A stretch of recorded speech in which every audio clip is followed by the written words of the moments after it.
Hello, everyone. So today we're going to continue our conversation about the spontaneity of a chemical reaction by moving on to isobaric conditions. So last time we developed how we can determine the change in universal entropy under isochoric conditions by making use of the internal energy of the system. However, we often as chemists love ourselves some isobaric conditions because most of the time we're working at about a constant 1 atm.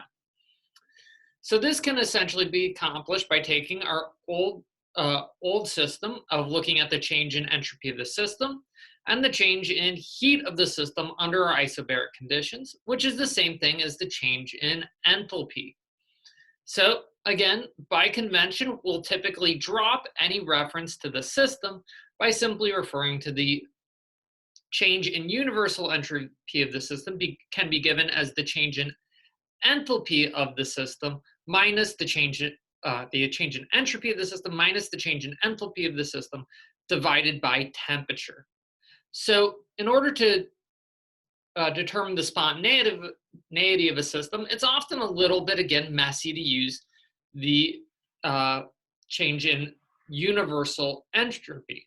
So instead, what we do is same thing we did for Helmholtz, we multiply by negative T, and this will isolate our expression as negative T times the change in universal entropy, which is the same thing as the change in Gibbs free energy, which can be again given by the change in enthalpy minus the temperature times the change in entropy. So again, a very similar expression to what we derived for Helmholtz.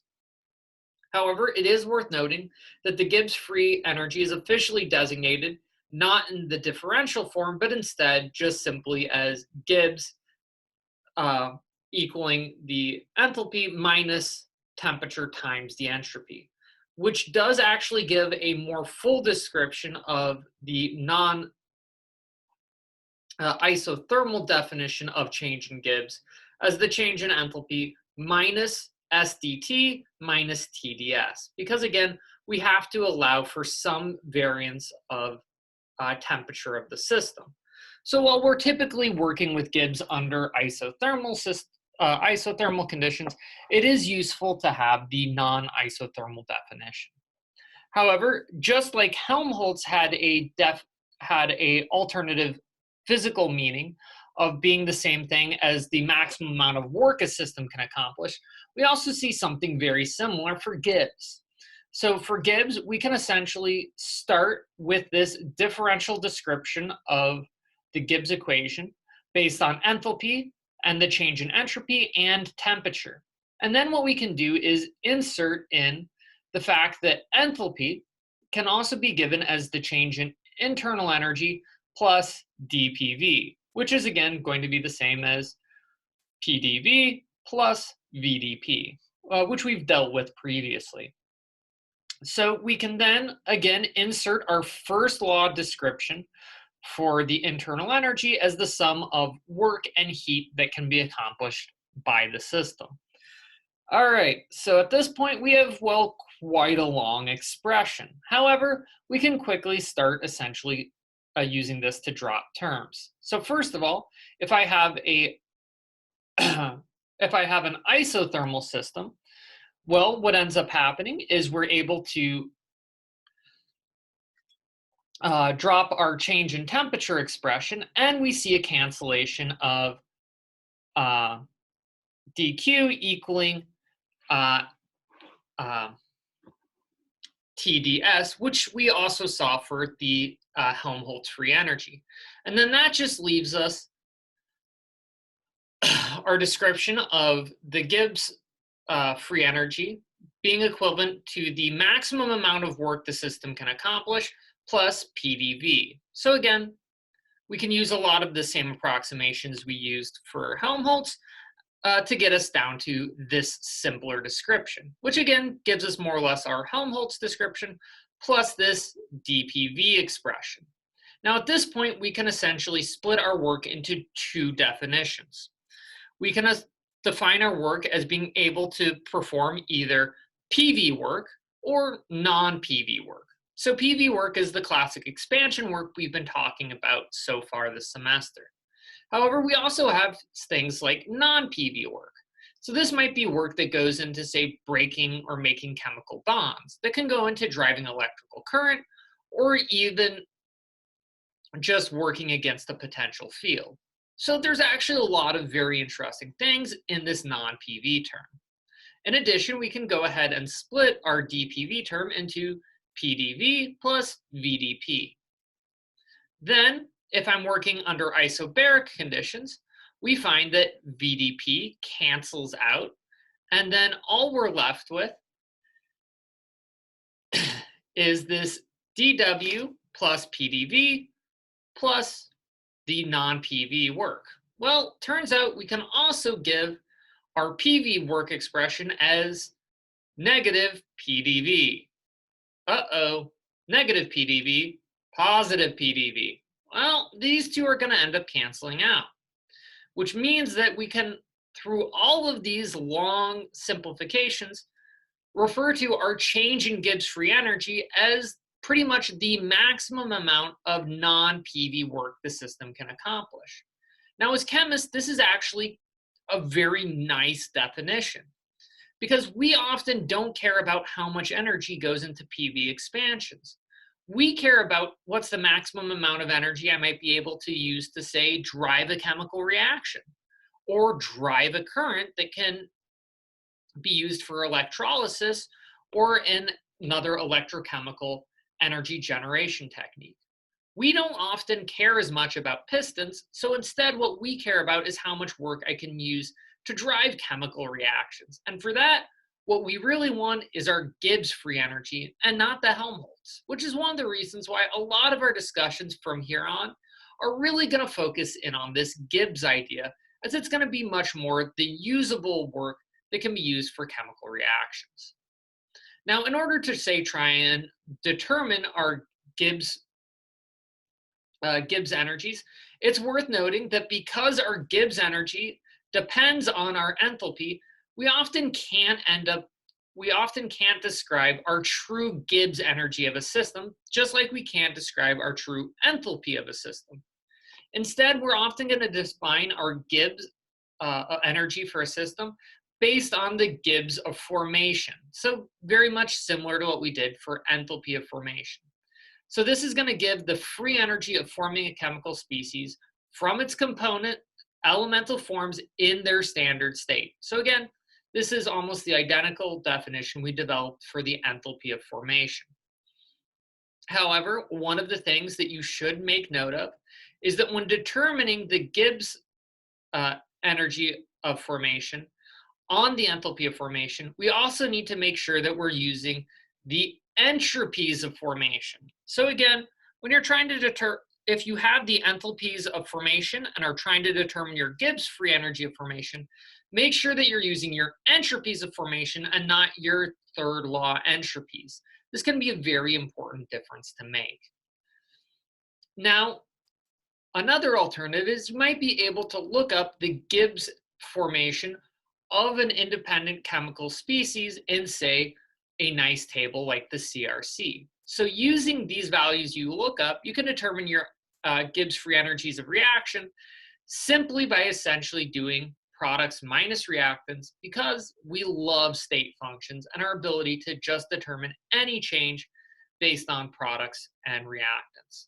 So let's go ahead and kind of look at these differences in how you can determine Gibbs energy of reactions by looking at a relatively simple reaction of going from, say, acetylene under exposure to hydrogen gas to produce ethane.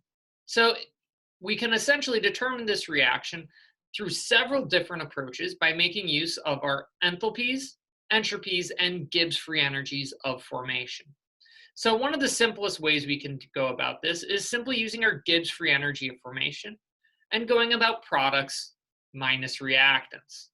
So in this case, it's actually fairly straightforward, as the Gibbs free energy of formation for the Gibbs free energy of formation for hydrogen is going to be 0. So I can essentially just do ethane minus acetylene. So when we do this, we find a very favorable reaction at about negative 242 kilojoules per mole. However, we can also derive our Gibbs free energy of formation using our Gibbs energy of reaction using our enthalpies of reaction and our entropies of reaction. So these two can be determined by essentially products minus reactants for both our enthalpies and our entropies. So when we do this, we go ahead and find that our enthalpy of reaction is going to be about negative 311 kilojoules per mole. So again, a very favorable enthalpy, and a negative entropy of formation of negative 233 joules per mole Kelvin. So an unfavorable entropic term, which again makes sense because I start with 3 gas phase species and make 1. So I'm favored by the amount of heat I'm producing, which is going to disorder my surroundings, but I'm also disfavored by the fact that I'm having to order my system itself. However, it turns out that in this case, our enthalpy is much more important than my entropy because I'm working under a low temperature regime. As the temperature is increased, this enthalpy becomes much less important. But under these conditions, again, the reaction is still very favorable. And one of the important things to make sure of when you're comparing different methods to determine thermodynamic values is that, again, the path through which you determine these values doesn't matter. And being state functions, we should always get the same answer, which it does indeed turn out to be true. However, one of the things you need to be very aware of is when you're dealing with Gibbs free energy of formation for ionic species. So if I'm dealing with, say, the Gibbs free energy for an ionic species, I can't readily, say, isolate just a proton or fluoride by itself. So instead, when looking at the entropy, the free energies of formation for these species, instead what we end up looking at is the enthalpies of formation for the combined aqueous complexes. So say something like HF from hydrogen and fluoride.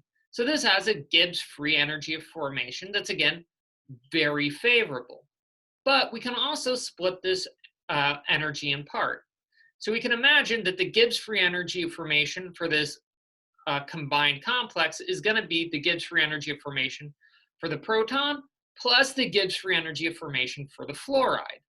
Now, here's where convention becomes very important, because by convention, our free energy of formation for a proton is going to be 0, which in this case means that all of the energy of formation belongs to the fluoride ion. So this is actually a fairly important constraint to keep in mind,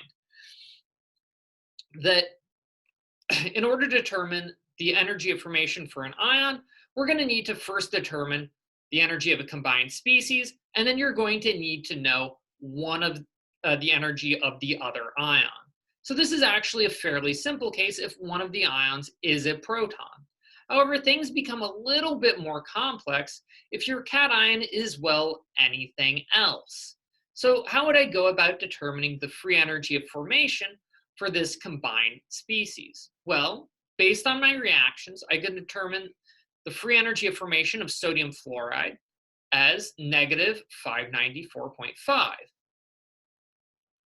But I can also express this as the combination of my sodium ion and my fluoride ion.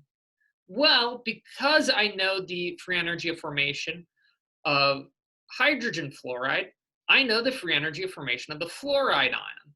So you can essentially use this combining of ions to determine the free energy of formation for any other cation besides hydrogen. So in this case, it's really going to be the energy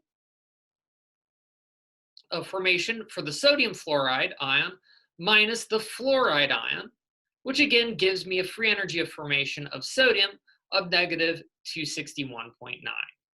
So again, this is one of those ways we can use the energies of use the energies that we know to figure out the energies that I want to determine. So if you don't have a value, a thermodynamic value that you directly want, a good alternative is to figure out what values can I combine together to get the new value I actually care about. So we're going to be developing this idea a lot more with diving in full force into thermodynamic cycles next time. Till then, take care.